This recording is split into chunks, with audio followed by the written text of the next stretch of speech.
da gülşene benzer, her yanı gül çiçek bağdır yeri kim.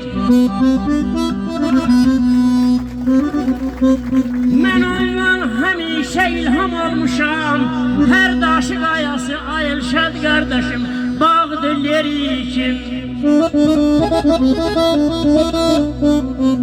Ulu diyarımın yaşı bilinmez, torpağı mümbüttür, daşı bilinmez. Payızı yamyaşıl İlham müəllim, qışı bilinmez, qışı da yay kimi çağdır yeri kim.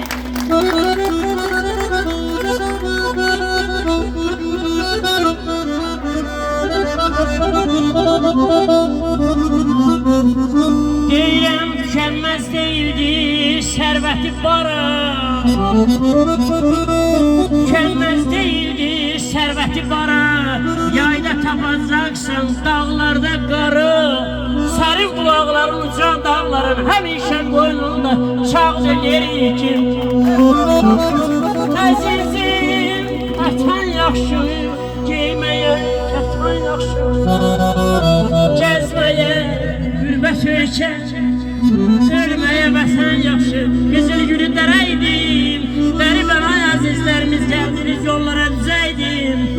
İlahidə arzum budur inşallah, cəmin subaylarımızın toyuna bu göstər dəstəklə gələydim.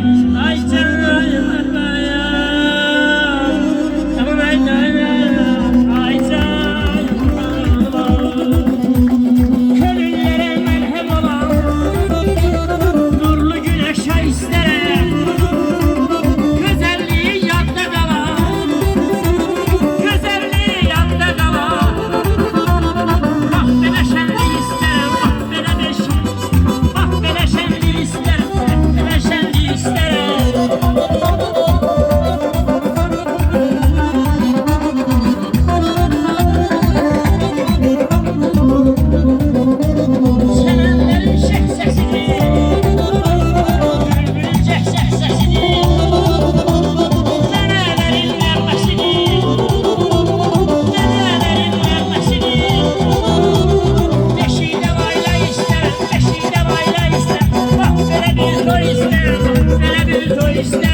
xahiş edirəm, axsaqlara, böyük məmnuniyyətlə gedin yeməci yiyin, orada yer